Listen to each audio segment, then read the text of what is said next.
How Stoicism can make you financially free. What if I told you that a 2,000-year-old philosophy could be the key to your financial freedom? Not another get-rich-quick scheme. Not crypto. Not real estate flipping.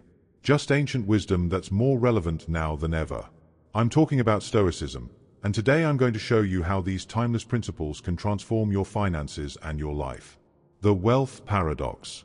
We live in the wealthiest time in human history, yet we're drowning in debt, stress, and financial anxiety.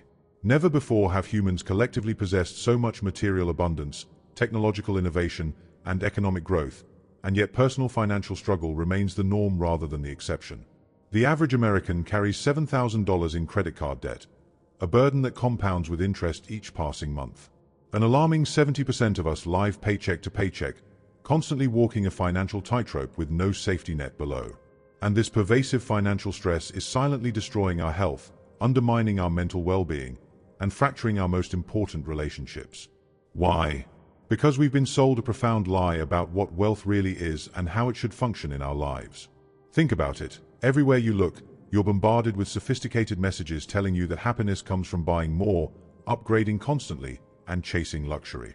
Advertisements, social media, and cultural expectations all converge to create an insatiable desire for consumption.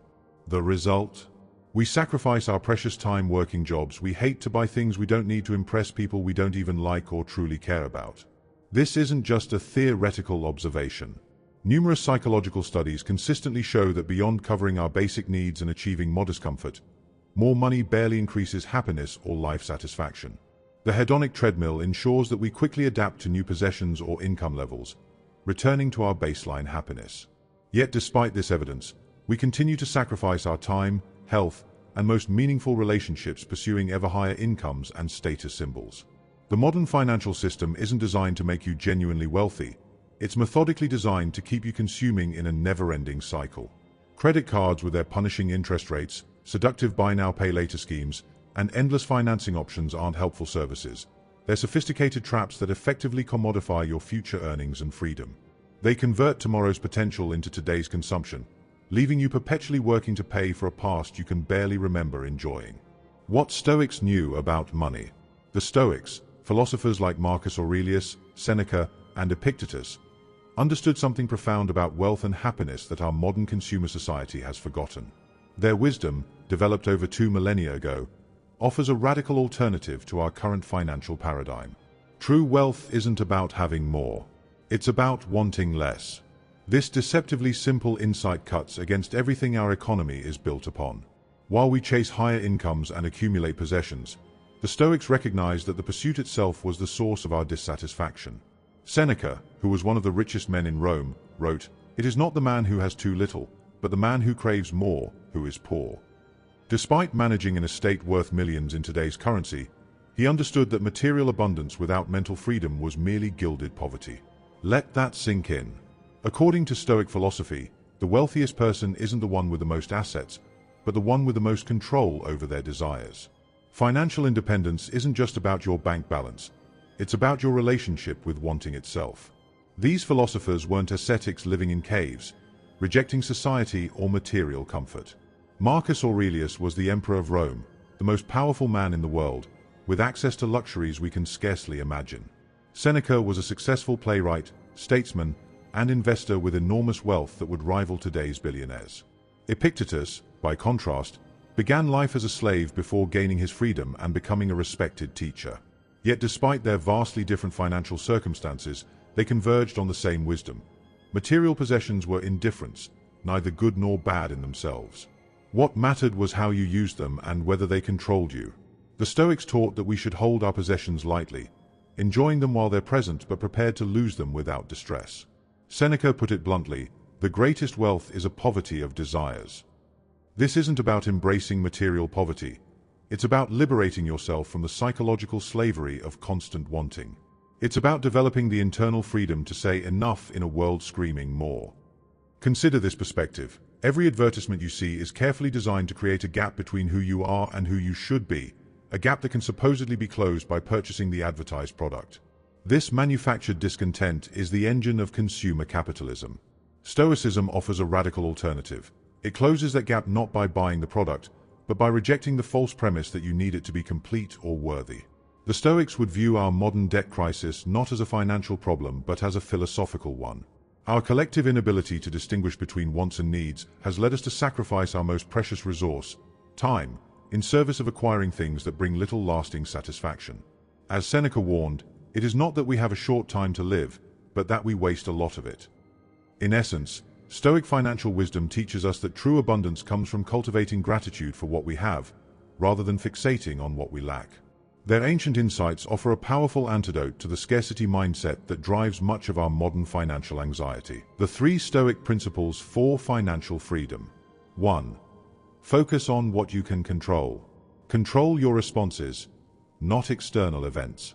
The core of Stoicism is understanding what's in your control and what isn't. This fundamental distinction, first articulated by Epictetus in his Enchiridion, provides the foundation for not just philosophical tranquility but practical financial mastery in our chaotic modern world. You can't control the economy and its unpredictable cycles, stock market fluctuations and corrections, your boss's decisions about promotions or layoffs, inheritance or family wealth, how much money your parents had or their financial literacy, interest rates set by central banks, inflation and currency devaluation, global supply chain disruptions, technological disruptions to your industry.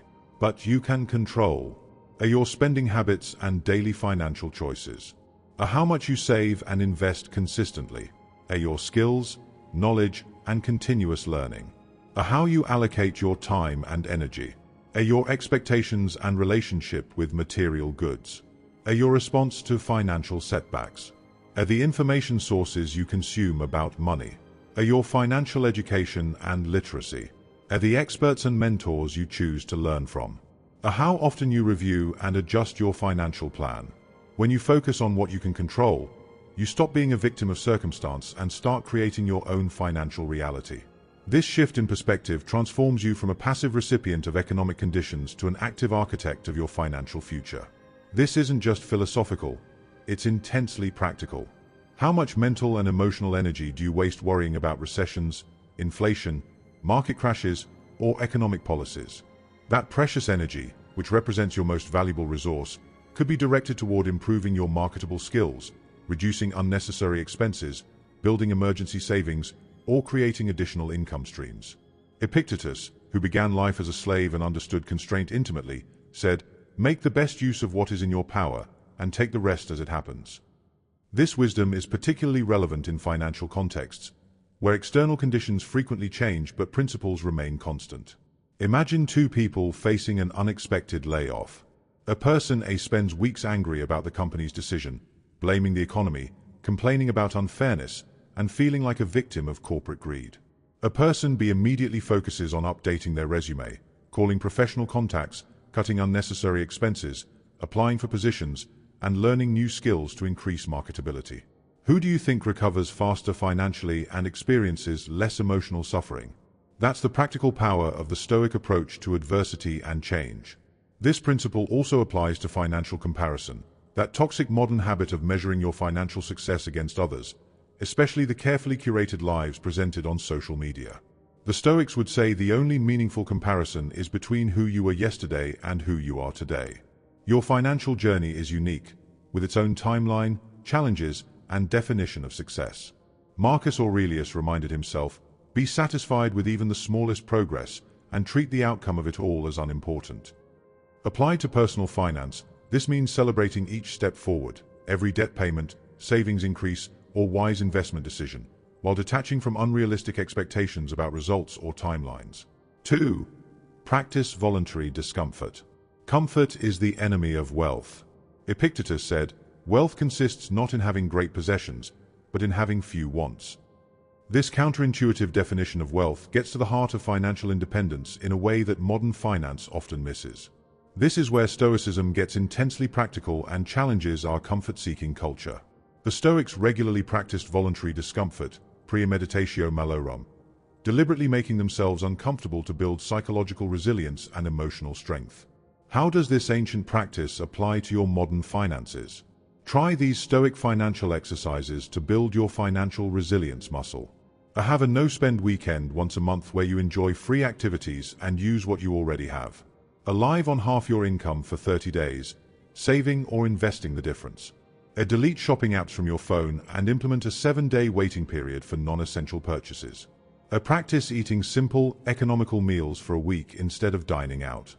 Turn off the heat or AC for a day to reconnect with natural conditions. Try a digital sunset where you don't purchase digital entertainment for a week. Use public transportation instead of more convenient options for a month.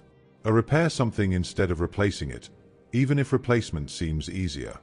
Fast from irregular comfort, coffee shops, subscriptions, convenience services for 30 days. Calculate how many hours of work each purchase actually costs you, beyond its dollar amount. Each time you engage in these practices, you're systematically breaking the psychological link between comfort and happiness. You're proving to yourself through direct experience that your well-being doesn't depend on spending money or consuming at your habitual level. And that realization, that's true financial power and psychological freedom. Seneca, despite his enormous wealth as one of Rome's richest men, would regularly practice temporary poverty. He would wear simple clothes, eat plain food, and sleep on a hard bed for a few days each month. Why? To remind himself experientially that he didn't need luxury to maintain his equanimity and happiness. In his own words, set aside a certain number of days, during which you shall be content with the scantiest and cheapest fare, with coarse and rough dress, saying to yourself the while, is this the condition that I feared? This practice builds a powerful immunity to lifestyle inflation, that insidious financial disease where expenses inevitably rise to meet or exceed income, no matter how much you earn. By periodically stepping back from your regular consumption patterns, you maintain perspective on needs versus wants. I know executives making $500,000 a year who live paycheck to paycheck, constantly stressed about their financial obligations. And I know people making $50,000 who have achieved significant financial independence and peace of mind. The difference isn't income level. It's their relationship with comfort, desire, and enoughness. When you consistently practice voluntary discomfort, you develop financial antifragility, the quality of not merely withstanding shocks but actually strengthening from them. Market crash? You already know from experience you can live on less. Unexpected job loss?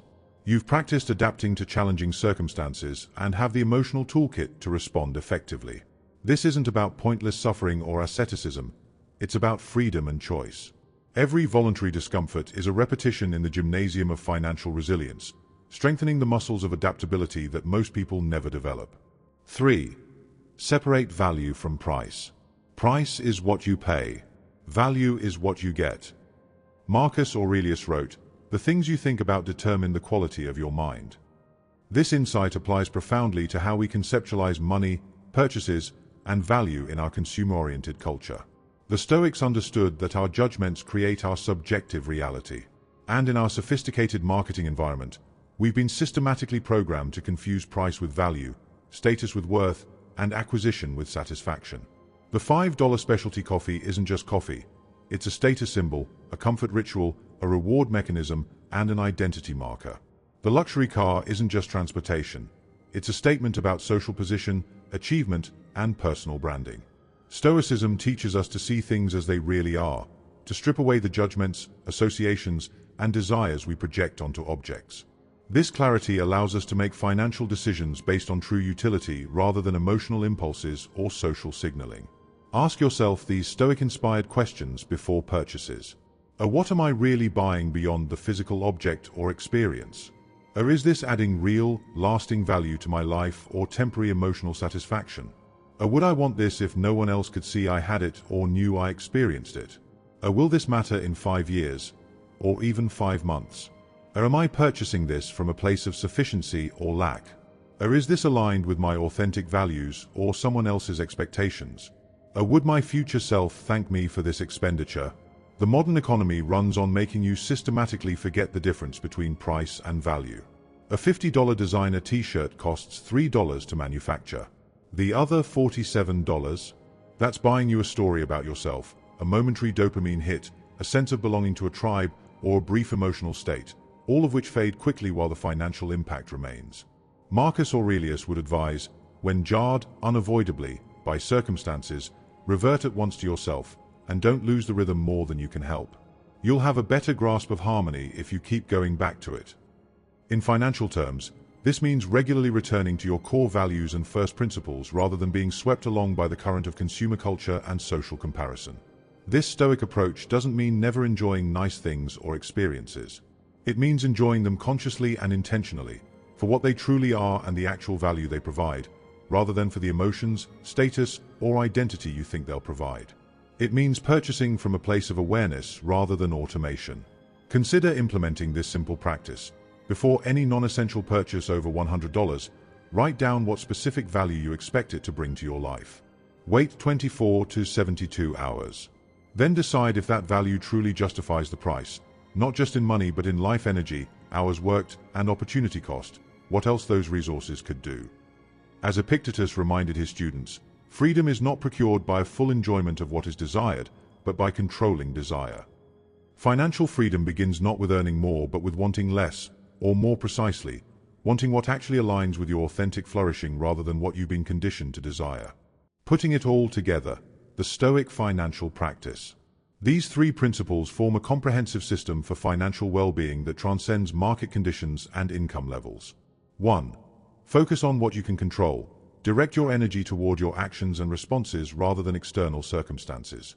2. Practice voluntary discomfort. Build resilience by periodically stepping away from convenience and luxury to maintain perspective. 3. Separate value from price. Make financial decisions based on true utility and alignment with values rather than emotional impulses. Together, these principles create a financial philosophy that is simultaneously ancient and radical in our consumption-oriented world. They offer not just financial stability but something far more valuable: financial tranquility, the ability to maintain equanimity regardless of market conditions or material circumstances. As Seneca wisely noted, it is not the man who has too little who is poor, but the one who hankers after more. True wealth, in the Stoic sense, is not measured by your financial statements but by your relationship with desire itself and your capacity for contentment amidst life's inevitable fluctuations. Begin where you are. Start small. Practice consistently. And watch as these ancient principles transform not just your finances, but your entire relationship with the material world. The philosophy of enough. The ancient Stoics anticipated one of our most pervasive and destructive financial problems: the perpetually moving target of enough. Their insights, developed over 2 millennia ago, offer a powerful antidote to the consumption treadmill that characterizes modern economic life. No matter how much we earn or accumulate in our hyper-materialistic culture, enough seems to be just a little bit more, always tantalizingly out of reach. This psychological phenomenon is what behavioral economists and psychologists call the hedonic treadmill or hedonic adaptation, our remarkable ability to quickly normalize to each new level of wealth or material comfort, requiring ever more consumption to feel satisfied or distinguished. Seneca, addressing this exact problem in ancient Rome, wrote with piercing clarity, "It is not the man who has too little who is poor, but the man who hankers after more." This insight cuts to the heart of our relationship with wealth. True poverty, in the Stoic worldview, is not a condition of the bank account but a condition of the mind, an insatiable hunger that can never be filled through acquisition alone. The modern manifestation of this problem is evident everywhere. Executives earning millions who still feel financially inadequate compared to billionaires, homeowners who were initially delighted with their purchase until they visited a friend's larger house, the momentary satisfaction of a new smartphone that fades within weeks as newer models are released. Without philosophical intervention, this cycle continues indefinitely, creating what psychologists call a satisfaction gap that no amount of earning or spending can close. The Stoic solution: define enough concretely, recognize when you've reached it, and maintain the wisdom to acknowledge the sufficiency of what you already possess. This practice of establishing clear boundaries around material desires was considered essential to tranquility, ataraxia, and freedom from anxiety, apatheia.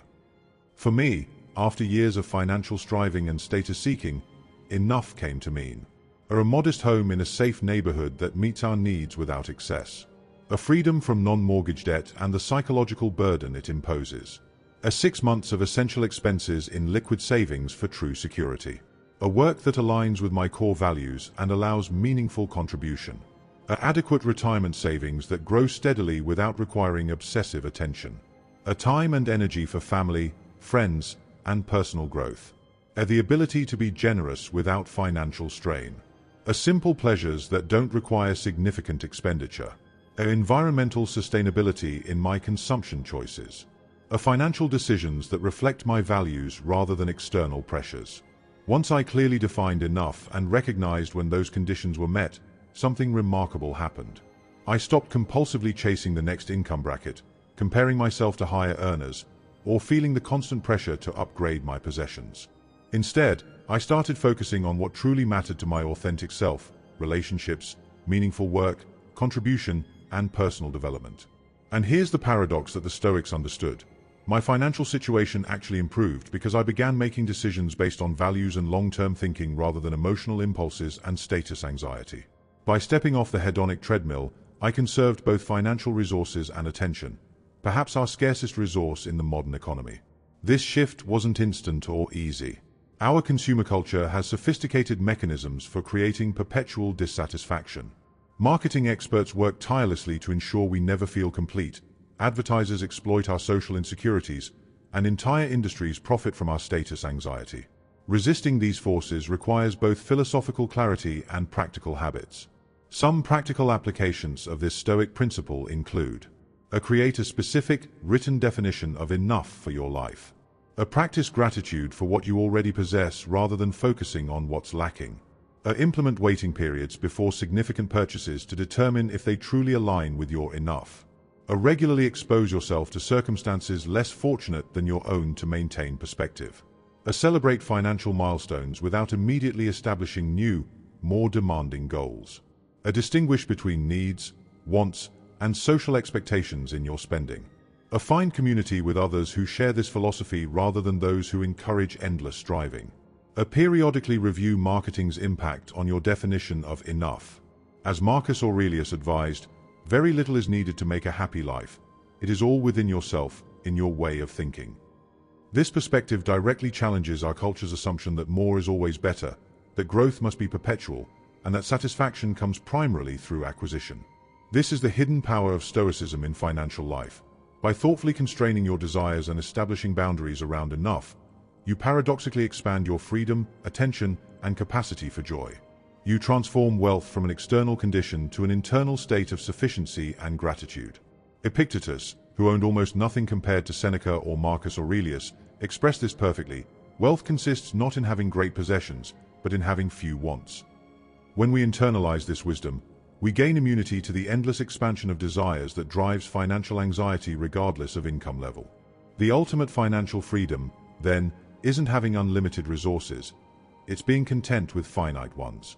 It's the ability to say this is enough and truly mean it, even as the world insists you need more. That contentment, not the number in your accounts, is the true measure of wealth in the Stoic tradition. The Stoic money mindset in action.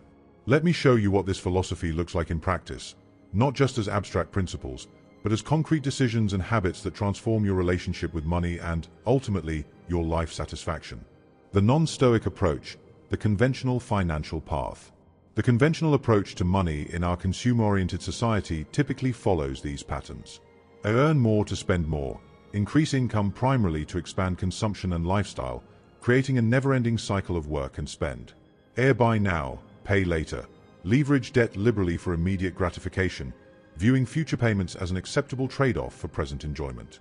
Compare yourself to others. Measure financial success against colleagues, friends, family members, and media portrayals of wealth. Chase status symbols. Prioritize purchases that signal success to others, luxury brands, premium experiences, and visible markers of affluence. Avoid financial discomfort at all costs. See any reduction in spending or lifestyle as deprivation rather than strategic choice. Let emotions drive financial decisions. Make purchasing decisions based on momentary feelings, marketing influence, and social pressure. Work solely for money. Tolerate unfulfilling work as long as compensation meets lifestyle demands. Define success by possessions. Measure progress through accumulation and acquisition milestones. Fear missing out on trends. Worry about being left behind on investment fads, consumer trends, and social signaling. Seek external validation. Look for confirmation of financial choices through others' recognition and approval.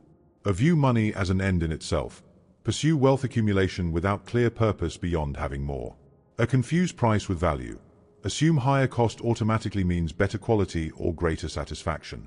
Prioritize appearance over substance. maintain financial appearances even at the cost of actual financial health. A react emotionally to market fluctuations, make impulsive decisions during economic uncertainty. A treat windfalls as separate from regular money, view unexpected money as less real and more appropriate for frivolous spending. This approach, while culturally normalized, often leads to what psychologists call a hedonic treadmill, an endless pursuit of more that never delivers lasting satisfaction. Despite being the default financial mindset in contemporary culture, it frequently results in stress, anxiety, and a persistent sense of inadequacy regardless of income level. The Stoic approach, the philosophical financial path. In contrast, the Stoic approach to personal finance embodies timeless wisdom that transcends cultural conditioning. Earn what you need plus a safety margin. Generate sufficient income for necessities, meaningful experiences, and future security without excess that requires meaningless work. Or if you can't pay cash, you can't afford it. Avoid debt for depreciating assets and lifestyle inflation, reserving borrowing for productive investments like education or carefully considered real estate. Compare yourself only to your past self. Measure progress against your previous financial behaviors and knowledge rather than external benchmarks. Find status in character, not possessions. Develop qualities that can't be purchased: wisdom, self-discipline, integrity, courage, and compassion. Embrace financial challenges as growth opportunities. View economic constraints as chances to develop creativity, resilience, and clarity about true priorities. Make financial decisions based on reason. Apply rational analysis rather than emotional impulses, considering long-term consequences and alignment with core values. Work for purpose and necessary income. Seek meaningful contribution first, with compensation as an important but secondary consideration. Define success by freedom and tranquility. Measure prosperity by independence from financial anxiety and the ability to live according to your values. Focus on timeless principles, not trends. Build financial practices around enduring wisdom rather than cultural fads or investment fashions. Seek internal validation. Judge financial choices by their alignment with your principles rather than others' approval. Practice financial mindfulness. Maintain conscious awareness of spending decisions rather than falling into automatic consumption patterns. Separate needs from wants. Distinguish clearly between necessities, preferences, and culturally induced desires.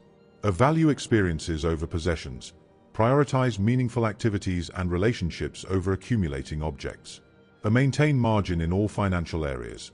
Keep reserves of money, time, and energy rather than maximizing efficiency in every domain. Practice gratitude for current resources. Regularly acknowledge and appreciate existing assets rather than focusing on deficiencies. This Stoic financial mindset isn't about asceticism or denial. It's about intentionality and purpose. It recognizes that money is a tool for creating a life of meaning and tranquility, not an end in itself or scorekeeping mechanism for social competition. Practical applications. From philosophy to practice. A personal example. When I received an unexpected bonus last year, my immediate impulse was to upgrade my car. The existing vehicle was functional but not impressive. A 5-year-old sedan that reliably transported me but didn't turn heads or feature the latest technology. The marketing messages in my environment all suggested that someone at my professional level should drive something more impressive. Instead of acting on impulse, I waited 30 days, a Stoic cooling-off period designed to separate genuine needs from momentary desires. I wrote down exactly what I hoped a new car would provide: increased reliability, improved safety, enhanced status, and the pleasure of owning something new. During this deliberate pause, I considered the true value proposition. The existing car had no mechanical issues and already incorporated essential safety features. The only real benefits would be status enhancement and the temporary pleasure of novelty, benefits that research shows dissipate quickly as we adapt to new possessions. By the end of the month, I realized the upgrade would add no real value to my life beyond a fleeting emotional boost. Following Stoic principles, I invested the money instead in index funds aligned with my long-term financial plan. 18 months later, that investment has provided far more lasting satisfaction than the temporary dopamine hit from a new car purchase would have delivered. This is just one example of the Stoic money mindset in action. Other practical applications include implementing a 72-hour rule for all non-essential purchases over $100. This creates space between impulse and action, allowing reason to intervene. Conducting regular reviews of automatic subscriptions and recurring expenses. These small drains often continue from inertia rather than conscious choice. Practicing deliberate gratitude for existing possessions. Research shows this reduces the desire for new acquisitions. are establishing clear enough metrics for major life categories: housing, transportation, clothing, entertainment. Are creating purpose-driven financial goals, aligning money with values rather than consumption. Are developing comfort with being occasionally out of step with consumer trends, finding identity in principles rather than cultural conformity. Are building financial decisions into a broader life philosophy, seeing money as just one component of a well-lived life. The Roman Emperor Marcus Aurelius, despite having access to unimaginable luxury, reminded himself daily, very little is needed to make a happy life. It is all within yourself, in your way of thinking. This perspective isn't just philosophically sound, it's financially liberating. By adopting these Stoic approaches to money, we free ourselves from the psychological burden of constant comparison and insatiable wanting. We learn to derive satisfaction from wisdom rather than acquisition, and we develop the rare ability to recognize when we truly have enough. In a world designed to keep us perpetually dissatisfied and consistently consuming, this ancient wisdom may be the most revolutionary financial strategy available to us. It challenges not just how we spend our money, but how we spend our attention, energy, and ultimately, our lives. Stoicism and the psychology of money. Modern behavioral economics confirms what the Stoics intuited 2,000 years ago. Our relationship with money is primarily psychological, not mathematical.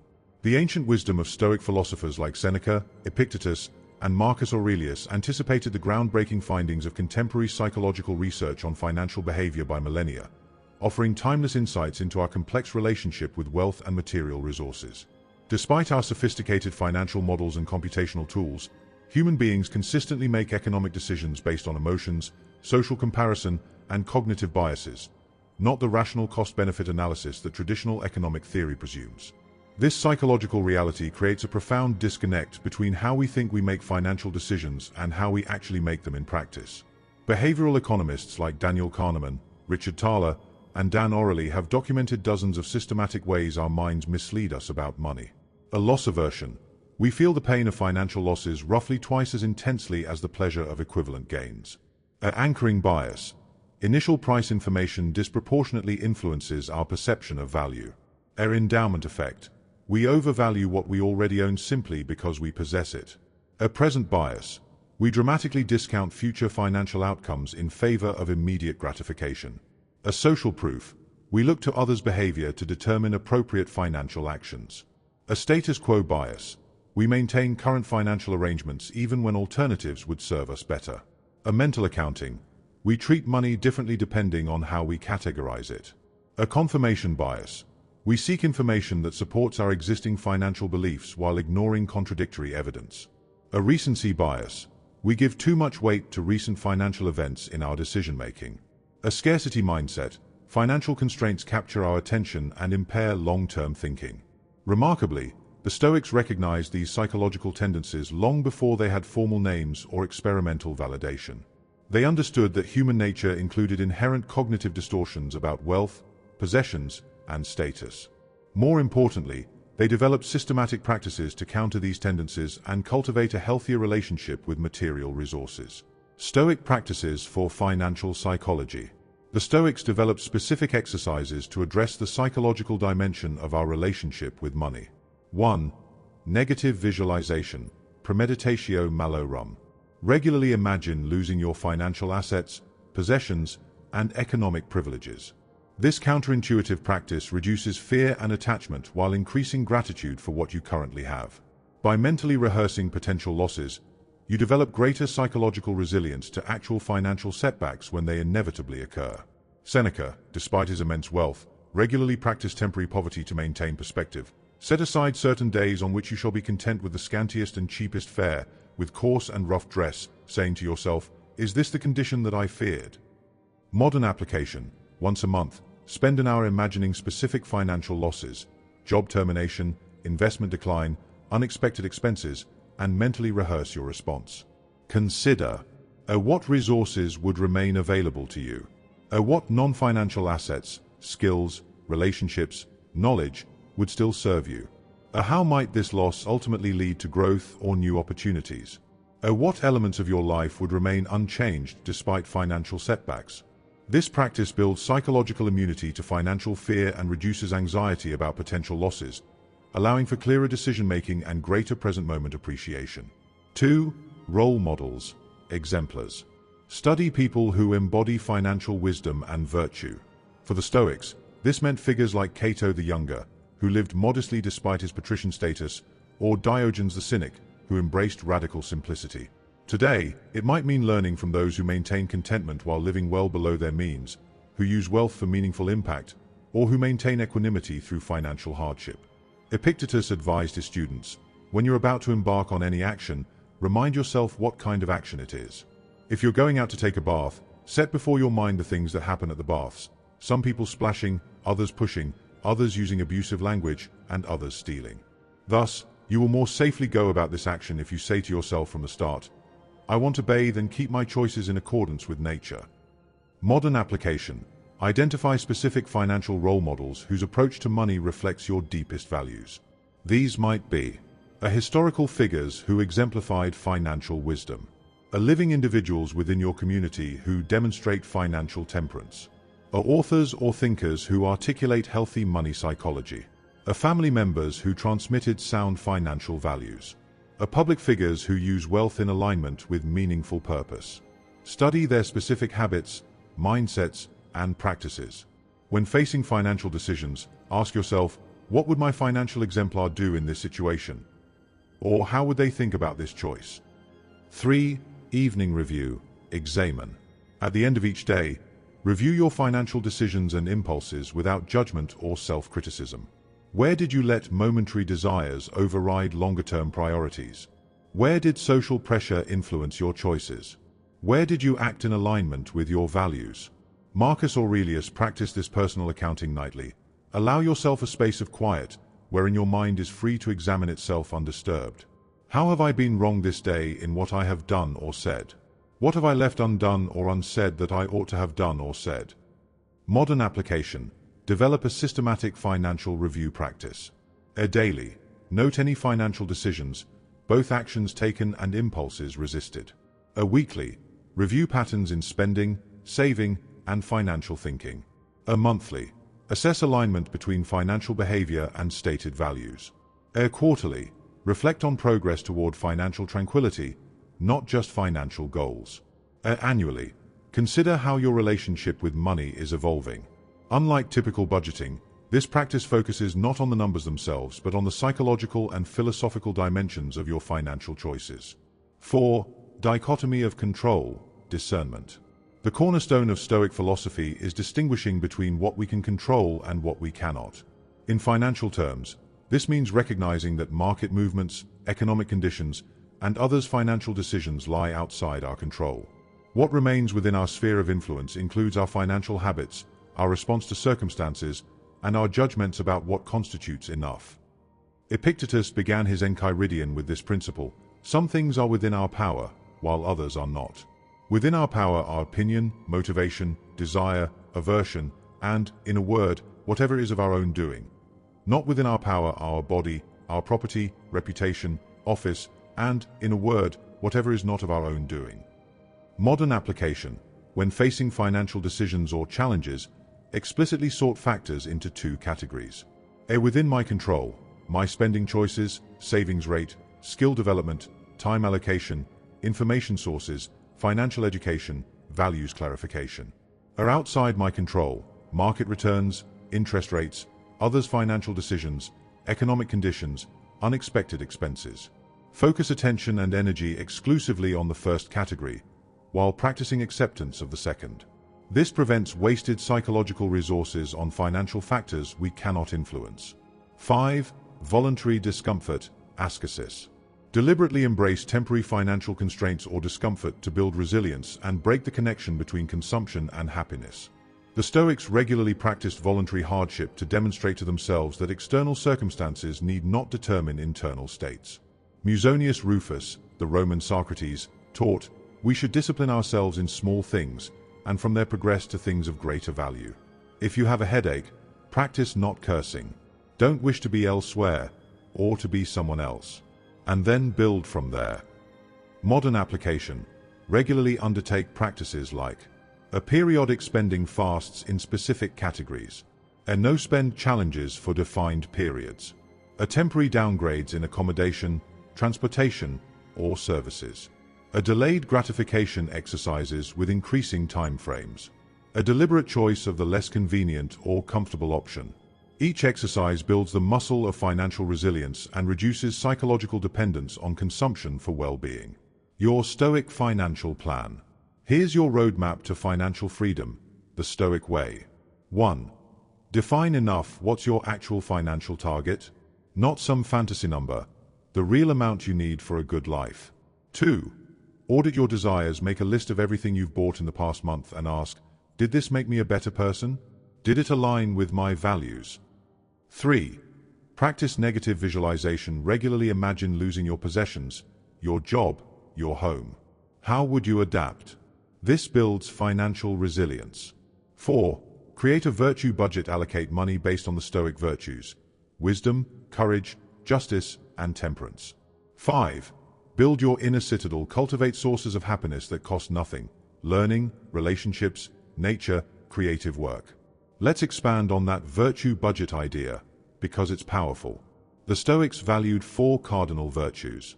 A wisdom, Sophia, money spent on education, books, experiences that expand your understanding.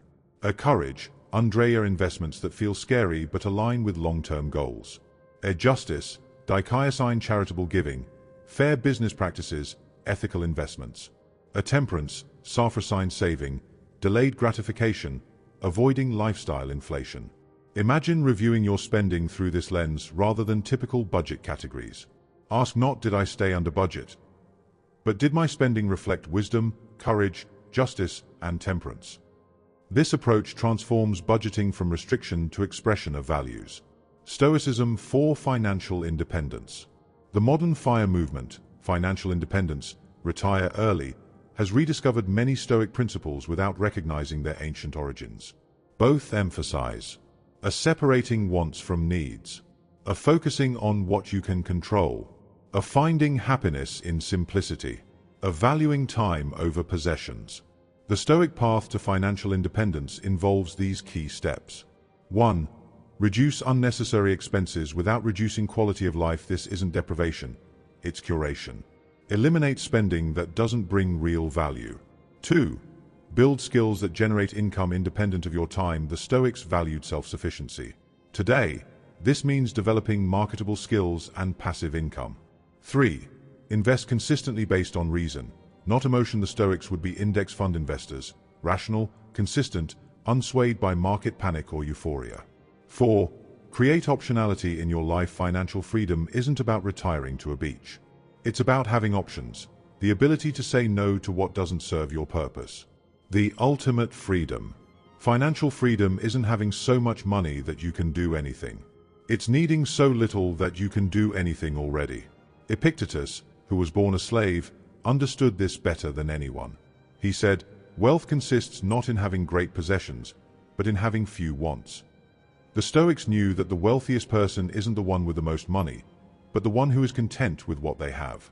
And that kind of wealth, no market crash can take it away. This contentment isn't passive resignation. It's the active cultivation of an internal state that isn't dependent on external circumstances. It's training yourself to find joy in what you have rather than pain in what you lack. Imagine how differently you would approach your finances if your goal wasn't more but enough. If your measure of success wasn't what you owned but what you didn't need to own. The poet David Whyte writes, "The antidote to exhaustion is not necessarily rest, it is wholeheartedness."